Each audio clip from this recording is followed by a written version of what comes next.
트레이드 이야기 핵심 불펜 투수를 영입하기 위해서 수도권 팀에서는 신인 지명권까지 내놨었어요. 이건 확인된 사실인데 물밑에서는 정말 굉장히 많은 얘기들이 오갔는데 결국은 결렬됐어요. 왜냐하면 류현진 선수도 그 패턴 그대로 메이저리그에서 성공을 거뒀기 때문에 김광현 선수도 그렇게 하겠구나라는 생각을 그 초구에서 느낄 수가 있었어요.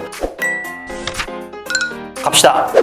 제가 예언했잖아요. 김광현 선수와 류현진 선수가 같은 날 딱 올라가서 다 잘 던졌어. 야, 이거는 13년 만인데 제가 이렇게 꼽아보니까 2007년도 4월 16일 김병현 선수 콜로라도 유니폼 입고 서정우 선수 템파베이 유니폼 입고 선발 같은 날 했었는데 그 이후에 동생들이 처음 던졌어요. 김병현 선수하고 서재웅 선수는 광주일고 선후배 사이죠. 김광현 선수하고 류현진 선수는 뭐 특별한 접점은 없어요. 근데 류현진 선수는 인천 동상고 나왔고 김광현 선수는 인천을 연고로 하는 SK 와이번스 출신이죠. 광주리그에 이어서 인천에서 또 어떻게 이런 대투수들이 나타났는가? 이슈가 메이저리그에서 좀 됐으면 좋겠다. 쓸데없는 생각을 해봤고요. 김광현 선수가 드디어 메이저리그 선발 데뷔전을 치렀습니다. 보신 분들도 아실 테고 이미 뭐 내용은 다 잘 아시겠지만 3.2이닝 동안 안타 3개 맞고 홈런 하나 맞고 1실점. 원래 3개 준 거는 뭐 그게 좀 아쉽다고 평가하신 분들도 계셨는데 저는 사실 잘 던질 수 있을까 이런 걱정을 더 많이 했어요. 왜냐하면 김광현 선수가 7월 25일 날 개막전 때 1이닝 세이브를 하고 24일 만에 마운드에 올라왔는데 훈련을 계속 했느냐 그것도 아니고 개막할 때는 마무리였는데 그 다음에 선발로 다시 중간에 바뀌었잖아요. 선발 투수들이 부상으로 이탈하면서 루틴을 다시 바꿔야 되는 상황인데 마침 코로나가 선수단에 들어왔네? 호텔에서 격리 생활을 했어요. 그래서 김광현 선수가 밖에서 훈련을 못하니까 튜빙하고 섀도우 피칭하고 요 정도만 했다 그래요. 당연히 경기 감각은 떨어져 있을 거고 본인이 어느 정도 공을 던질 수 있는지 계속 자기를 의심하면서 첫 번째 선발 등판을 했다라고 볼 수 있어요. 그런 상황에서 그래도 1회에 1사 만루, 3회에 무사 1, 2루 무실점으로 다 넘겼잖아요. 그런 거 보면서 준비도 많이 했고 마음도 정말 단단히 먹고 올라왔구나 이런 생각을 했습니다. 내가 아는 광현이가 메이저리그에서도 자기 모습을 그대로 드러냈구나. 첫날부터 투구로 보여줬다 이렇게 평가할 수 있습니다. 제일 관심 있게 본 거는 사실 1회 말 첫 타자 초구였거든요. 제 기억으로는 바깥쪽에 낮게 들어가는 90마일짜리 포신 패스트볼이었는데 그 초구를 보고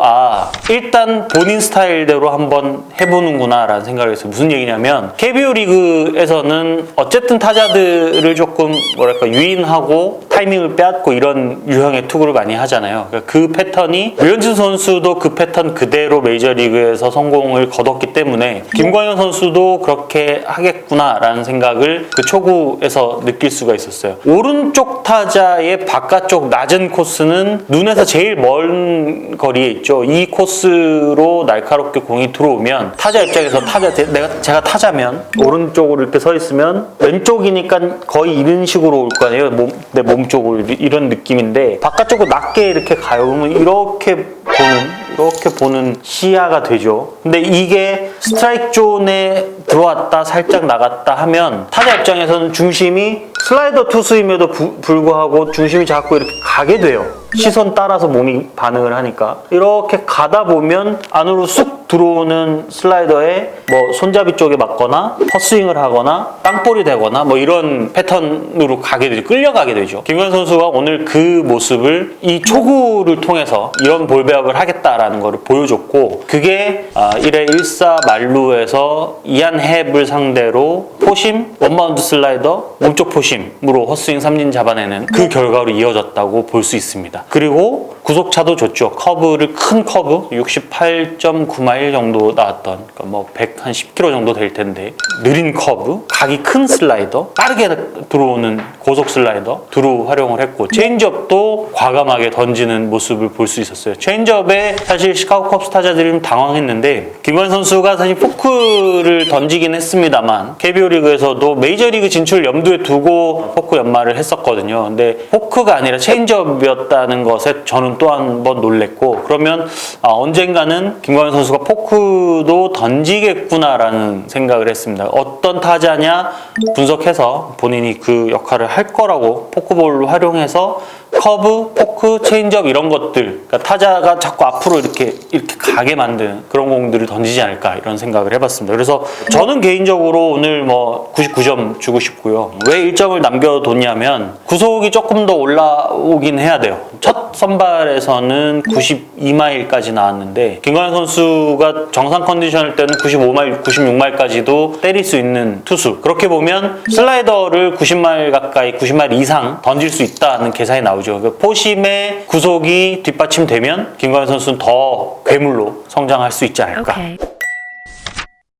세인트루이스가 굉장히 좀 어려운 시즌을 지금 치러야 돼요. 거의 이틀에 한 번꼴로 더블헤더를 해야 되는데 김광현 선수가 조금 더 구위가 올라오면 7이닝을 혼자 그냥 다 던지고 내려갈 수 있는 그 정도 역할을 하기를 기대를 해보겠습니다. 류현진 선수도 역시 잘 던졌어요. 볼넷 안 주겠다는 그 본인의 어떤 약속, 자신과의 약속, 이걸 지키려고 굉장히 노력하는 인상이었고요. 4회에 점수 하나 줄 때 페드로 세베리노라는 타자를 상대로 3볼에서 정면 승부를 해들어가는, 홈런을 맞을 수도 있는, 캠든 야즈가 사실 홈런 많이 나오는 구장인데다가 볼티모어 타자들이 굉장히 공격적이거든요. 그럼에도 불구하고 3볼에서 중심 타자에 1루가 비어있는데 그냥 들어가더라. 이거는 류현진 선수의 배짱. 구속은 뭐 아무래도 지난해보다는 조금 떨어졌다 이렇게 느낄 수 있지만 구위 자체는 만족한다. 이런 자신감이 좀 묻어나는 투구였다라고 생각이 들고요. 별로 사실 류현진 선수는 걱정 안 해도 되죠. 근데 이 마운드를 내려와서 6회까지 던지고 7회까지 던질 것으로 예상을 했었는데 이건 뭐 현지에서 이야기하기로는 류현진 선수도 인터뷰에서 밝혔지만 공격 시간이 좀 길었고 투수 교체가 있었고 이러면서 조금 리듬이 끊긴 느낌을 코칭 스태프가 받았다고 해요. 그래서 이번에는 90개도 채 던지지 않고 마운드를 내려왔기 때문에 다음 등판에서는 100개 이상 던지기를 기대를 해보고요. 이 다음 등판도 템파베이하고 경기를 하거든요. 이날은 또 최지만 선수하고의 투타 매치, 요걸 또 볼 수 있지 않을까 이런 기대를 해봅니다. 개막전에서 스스고한테 홈런 맞았던 기억이 있는데 그 아픔을 다음 등판에서는 갚아주기를 기대해보겠습니다. Okay. 큰 무대에서 활약하는 선수들의 역할이 매우 중요한데 특히나 지금 한국이 코로나 재확산 때문에 사실 모두가 지금 위기 상황이거든요. 이 위기에서 태평양 건너 거긴 더 위험한데 그럼에도 불구하고 씩씩하게 마운드에서 자기 공 던져주고 팀 승리로 이끄는 모습을 보면서 IMF 시절 때 또 국민들을 즐겁게 해줬던 뭐 박찬호 선수라든지 최희섭, 서재흥 이런 선수들, 김배우 선수들 대를 이어가는 그런 선수들이다라는 생각에 굉장히 자랑스럽습니다. 지난주에 약속했던 대로 트레이드 이야기 짧게 하고 마칠까 하는데요. 생각했던 것보다는 많이 활발하게 이루어지지 않았어요. 드러난 결과는 뭐 2건, NC기아, SK, KT 2건이었는데 뒤로 들어보니 불펜 보강이 필요한 수도권 팀들이 있죠. 어떤 팀이라고는 말씀을 못 드립니다. 왜냐하면 트레이드가 이제 마감됐고 당시에 거론됐던 선수들은 그 소속팀에서 뛰고 있기 때문에 제가 뭐 구체적으로 말씀드릴 수는 없는데 핵심 불펜 투수를 영입하기 위해서 수도권 팀에서는 신인 지명권까지 내놨었어요. 이건 확인된 사실인데 신인 지명권까지 줄 테니 트레이드를 하자라고 요청을 해서 물밑에선 정말 굉장히 많은 얘기들이 오갔는데 결국은 결렬됐어요. 왜냐하면 다들 아시겠지만 코로나가 재확산되면서 팀도 어려운데 모기업도 어려운 상황이 됐어요. 그래서 시즌 끝나고 나면 대대적인 선수단 정리에 들어갈 팀들이 벌써 몇몇 팀 있습니다. 적게는 20%에서 많게는 30%까지 감축을 하겠다고 이미 마음을 굳힌 구단들이 있기 때문에 유망주들을 내주면 내년에 또 그 후년에 어떻게 시즌을 끌어가야 될지 지금 베테랑들이 은퇴하고 나면 선수를 어떻게 끌어가야 될지 이런 고민에 봉착하게 되죠. 또 하나는 베테랑 선수들 특히 핵심 자원들의 몸값 다양한 시나리오를 구단에서 경영진에서 꾸리고 있는데 그런 것들하고 다 결부가 됐어요. 올해는. 그래서 트레이드가 생각보다는 그냥 소문난 잔치에 먹을 것 없는 그런 시즌이었습니다. Okay. 코로나 같은 좀 빨리 진정이 돼야 자칫하면 야구가 중단될 수도 있는 위기이거든요. 어디서 누가 어떻게 다쳤을지 확진됐을지 감염됐을지 모르는 상황이기 때문에 각자 그냥 조심하는 수밖에 없지 않나 이런 생각이 들고요. K-방역이 세계적인 어떤 표준으로 좀 떠올라 있기 때문에 한 번 더 극복할 수 있는 대한민국의 힘을 야구팬 여러분들이 보태주셨으면 합니다. 다음 주에는 강백호 선수의 위대함에 대해서 말씀을 좀 드려볼 볼까 하는데요. 몸이 될지 모르겠지만 하여튼 방망이 하나 들고 제가 한번 모션으로 한번 모셔보겠습니다. 마치겠습니다. 좋아요, 구독, 댓글